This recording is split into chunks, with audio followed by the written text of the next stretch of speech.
Assalamualaikum warahmatullahi wabarakatuh. Saya Muhammad Rizal Renaldi ingin membawakan rangkuman tentang mata kuliah Kesehatan dan Keselamatan Kerja materi ke-14 tentang pemadam kebakaran. Definisi: kebakaran adalah api yang tidak terkendali. Kebakaran terjadi karena ada 3 unsur bertemu, yaitu bahan bakar BBM, udara, dan titik nyala. Bahan bakar. Bahan padat adalah bahan yang mudah terbakar dalam bentuk padat. Cara penanganan kebakaran pada bahan yang relatif padat lebih mudah daripada bahan bakar cair dan gas, karena bahan jenis ini relatif lebih mudah dipisahkan dengan unsur kebakaran lainnya. Bahan bakar cair merupakan bahan yang cukup sulit untuk ditangani, apalagi bersifat korosif, mudah meledak, dan mempunyai berat jenis yang lebih kecil dari air.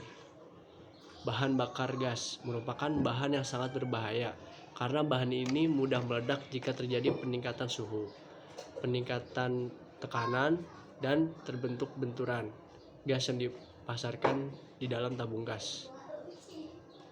Udara adalah zat yang berbentuk gas yang tersedia dalam jumlah yang tidak terbatas. Udara yang mengandung berbagai macam gas. Di antaranya yang cukup besar adalah nitrogen dan oksigen. Oksigen termasuk bagian dari segitiga kebakaran, sehingga gas ini merupakan bagian yang cukup penting dalam proses kebakaran. Sebenarnya kebakaran tidak akan terjadi jika kita bisa mengisolasi oksigen dari 2 unsur lain. Segitiga kebakaran, namun karena oksigen dalam udara walaupun hanya sekitar 28%, tetapi persediaannya tidak terbatas, sulit untuk mengisolasinya.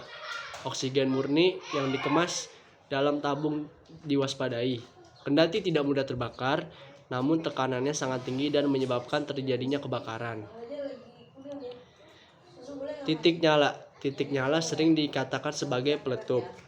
Penyebab: A. Gesekan, B. Loncatan listrik, C. Percikan api, D. Panas, E. Tekanan, dan lain-lain.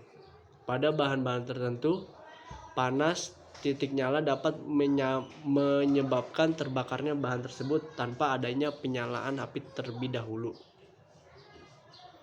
Next. Cara penanganan kebakaran. Kebakaran harus ditangani dengan baik.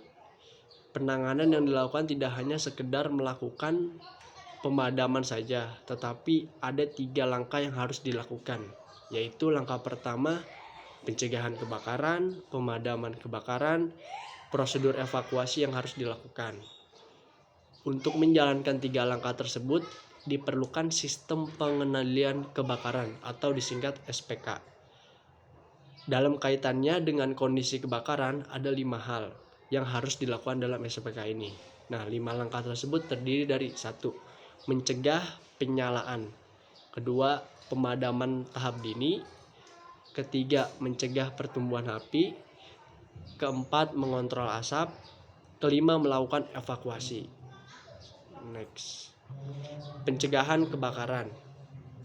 Surat Keputusan Menaker nomor 187 tahun 1990 yang mengatur tentang Material Safety Data Sheet atau disingkat MSDS. MSDS adalah dokumen yang tentang satu bahan kimia yang harus ada pada industri yang membuat, menyimpan, atau menggunakannya, yang memberikan informasi tentang bahan kimia tersebut. Next. Pemadaman kebakaran. Ada 3 tahap pemadaman kebakaran yang berkaitan dengan tahap-tahap terjadinya kebakaran. Tahap tersebut meliputi: A. Memadamkan api tahap dini, B. Mencegah api tumbuh, C. Mengontrol asap.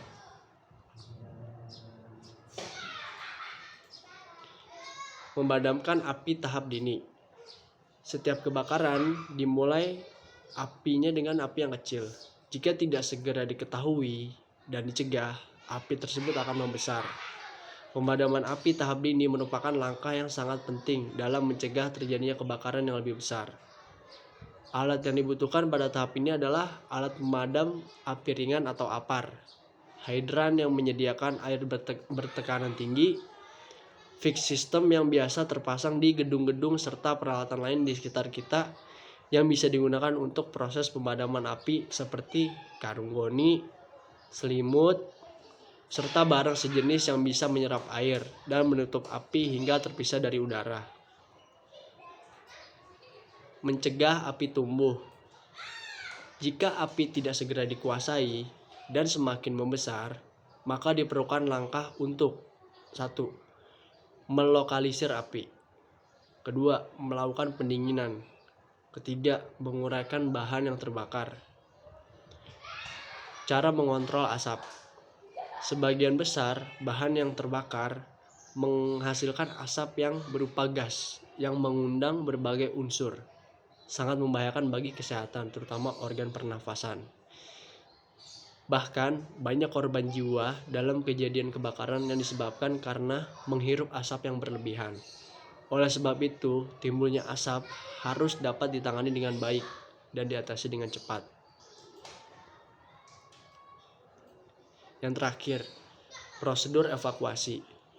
Prosedur evakuasi ini adalah merupakan langkah keselamatan manusia, hal yang paling terpenting dalam kebakaran.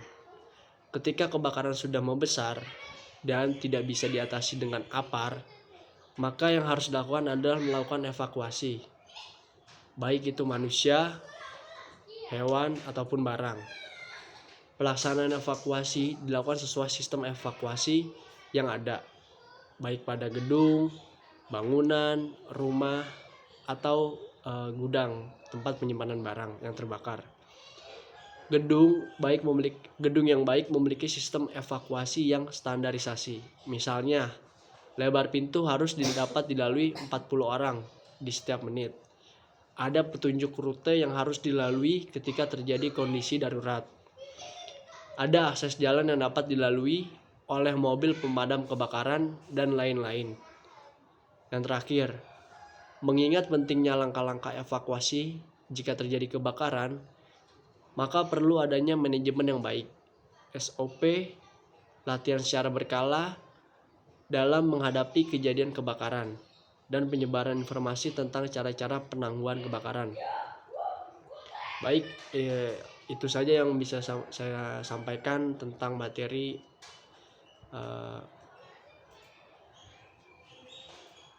pemadam kebakaran.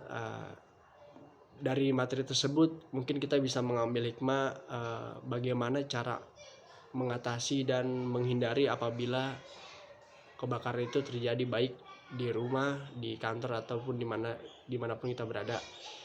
Sekali lagi itu saja yang bisa saya sampaikan. Mohon maaf apabila ada kekurangan dan kesalahan pengucapan kata. Wabillahi taufiq wal hidayah. Wassalamualaikum warahmatullahi wabarakatuh.